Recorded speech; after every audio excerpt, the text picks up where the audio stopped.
ఏడ్చే మగాడిని నమ్మకూడదు అని అంటారు. నిజమేనండి. ఏడ్చే మగాడిని ఎందుకు నమ్మకూడదంటే, మగాడు కేవలం 3 విషయాలు మాత్రమే ఏడుస్తాడు. అది దేనికంటే, ప్రేమించిన అమ్మాయి కోసం, అలాగే పిల్లల కోసం, తన కన్న తండ్రి కోసం ఏడవరు.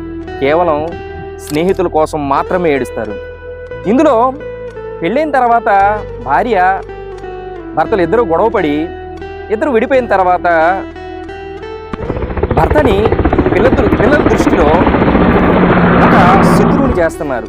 ఎందుకంటే పిల్లల దగ్గరికి తల్లి అయితే ఉండిపోతుంది, కానీ భర్త అయితే దూరం అయ్యి పిల్లలకి శత్రువు అయిపోయి ఆ పిల్లల దృష్టిలో శత్రువుని చేసి పిల్లలకి తండ్రిని దూరం చేస్తున్నారు. ఇందులో ఎక్కువగా బాధపడి ఏడ్చేది ఏంటంటే, పిల్లలు దూరం అయిన తర్వాత రిలేషన్షిప్ పెట్టుకొని కొంతమంది కన్న తండ్రిని వదిలేసి అవతల వ్యక్తుల చేత తండ్రి అనిపించటం వల్ల నిజంగా ఆ రోజు ఏడుస్తాడు ఒక మగాడు.